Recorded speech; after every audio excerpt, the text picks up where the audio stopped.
ассалому алейкум дӯстон, хуш омадем ба шабакаи мо. Инак чанд дақиқа пеш маросими вазнкашӣ ва муҳорибаи рӯбарӯи Нурулло Алиев ва рақиби ӯ РАФАЕЛ Алвес баргузор гардид ва бояд гуфт ки ҳар дуи ҷангоро бо муваффақ вазни даркориро карда тавонистанд. Биён якҷоя тамошо мекунем. Шахсон яке аз Москва ва масквари навбатии Нурулло Алиев.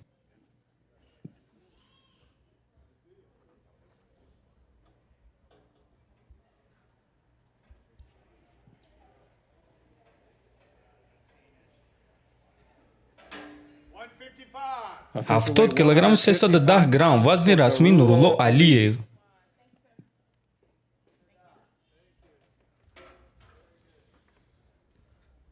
варзишгари навбатӣ РАФАЕЛ Алвес.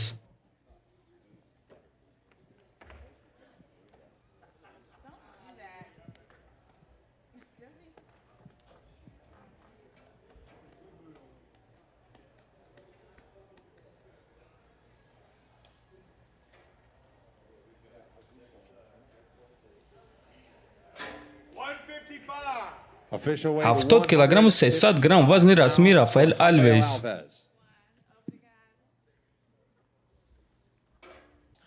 муҳорибат дар вазни сабук. Нурулло Алиев зидди РАФАЕЛ Алвес.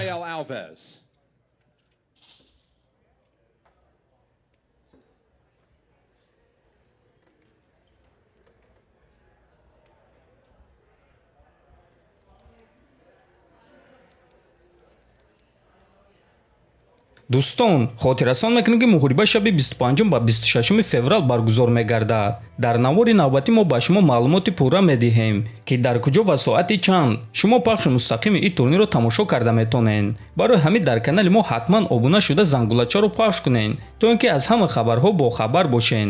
бояд гуфт ки Нурулло Алиев вазн камкунӣ душвор дошт, аммо ба ин нигоҳ нокарда ӯ вазни даркориро кард. барои ҳамин дӯстон биён якҷоя ӯро дар зери ҳамин навор дастгирӣ мекунем, чунки айни замон Нурулло Алиев барои ММАи тоҷик таърих эҷод карда истодааст. Нурулло ба пеш, мо бо туем бародар. дар наворҳои навбатӣ вомехӯрем дӯстон. хонободу сарбаланд бошед.